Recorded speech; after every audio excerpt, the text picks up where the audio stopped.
107 yaşı tamam olan Azərbaycan Silahlı Qüvvələri bugün rəşadəti və qələbə əzmi ilə dünyanın güclü orduları sırasında qərarlaşıb. Prezident Müzəffər Ali Baş Komandan İlham Əliyevin rəhbərliyi və qayğısı ilə Naxçıvan Muxtar Respublikasındakı hərbi hissələrin müasirləşdirilməsi və müdafiə imkanlarının daha da artırılması istiqamətində mühüm işlər görülür. Təlimlərdə daha da peşəkarlaşan hərbi qulluqçularımız gündüz əməliyyatında və 44 günlük vətən müharibəsində xalqımıza qürur, düşmənlərimizə qorxu yaşatdılar.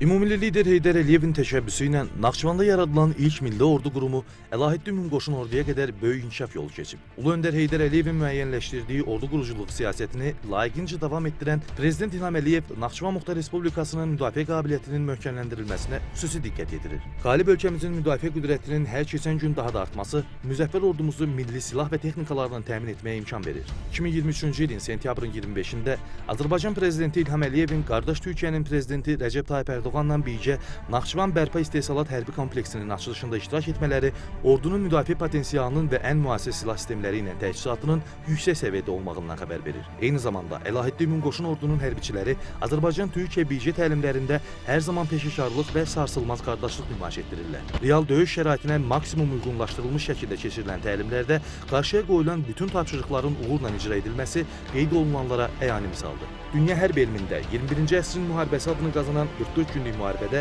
çətin relyef şəraitində düşmənin 10 illiklərlə qurduğu mürəkkəb istehkamlarını darmadağın edən rəşadətli Azərbaycan ordusu əsl peşəkarlıq, yenilməz əzm nümayiş etdirdi. Müharibədə Prezident İlham Əliyevin diplomatik qətiyyəti ilə Azərbaycan ordusunun müasir silah sistemlərini tətbiq edərək hərtərəfli düşünülmüş fəaliyyətlərlə yerinə yetirdiyi döyüş tapşırıqları nəticəsində düşmən üzərində inamlı qələbə qazanıldı. 2018-ci ildə uğurlu gündüz əməliyyatı ilə düşməni çaşbaş salan Əlahəddin Ümumqoşun ordunun şəxsi heyəti 2020-ci ildə 44 günlük vətən müharibəsi zamanı düşmənin darmadağın edilməsi tapşırıqlarını yüksək peşəkarlıqla yerinə yetirib. Bu gün də müasir silah sistemlərinə və peşəkar şəxsi heyətə malik Əlahəddin Ümumqoşun ordu vətənimizin müdafiəsində ayıq-sayıq dayanır.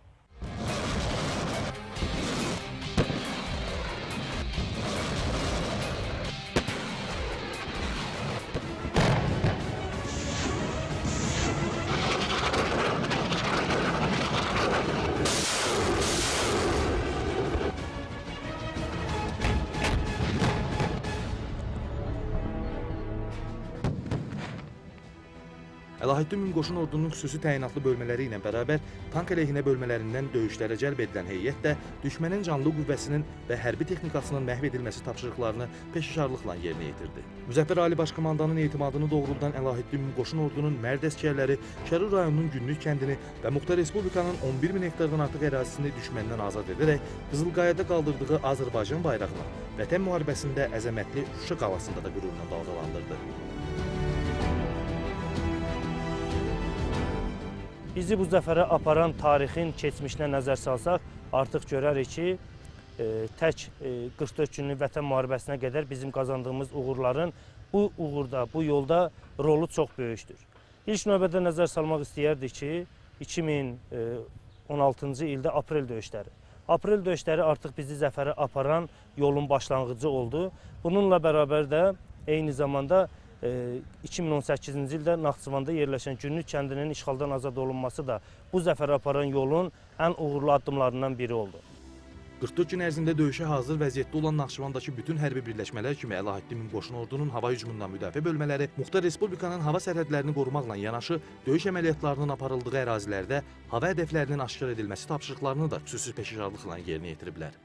44 günlük vətən müharibəsi zamanı Naxçıvanda dislokasiya olunmuş hava hücumundan müdafiə bölmələri qarşıya qoyulmuş tapşırıqları yüksək peşəkarlıqla və dəqiqliklə yerinə yetirmişdir və nəticə etibarilə düşmənin hava hücum vasitələri, təyyarə, vertolyot və eləcə də pilotsuz uçuş aparatları, reaktiv artilleriya vasitələrinin havada məhv edilməsi tapşırığının yerinə yetirilməsində Naxçıvan Əlahiddə Ümumi Qoşun Ordusunun hava hücumundan müdafiə bölmələrinin töhfələri böyük olmuşdur. Bu gün də regional təhlükəsizliyin təməl sütunlarından biri olan Azərbaycan ordusunda şəxsi heyətin sayıqlığının və peşəkarlığının artırılması diqqət mərkəzində saxlanılır. Azərbaycan xalqı və dövləti vətən uğrunda şəhid olan qəhrəman övladlarının işıqlı xatirəsini daim əziz tutur, onları xüsusi ehtiramla yad edir, qazilərin əməyini yüksək qiymətləndirir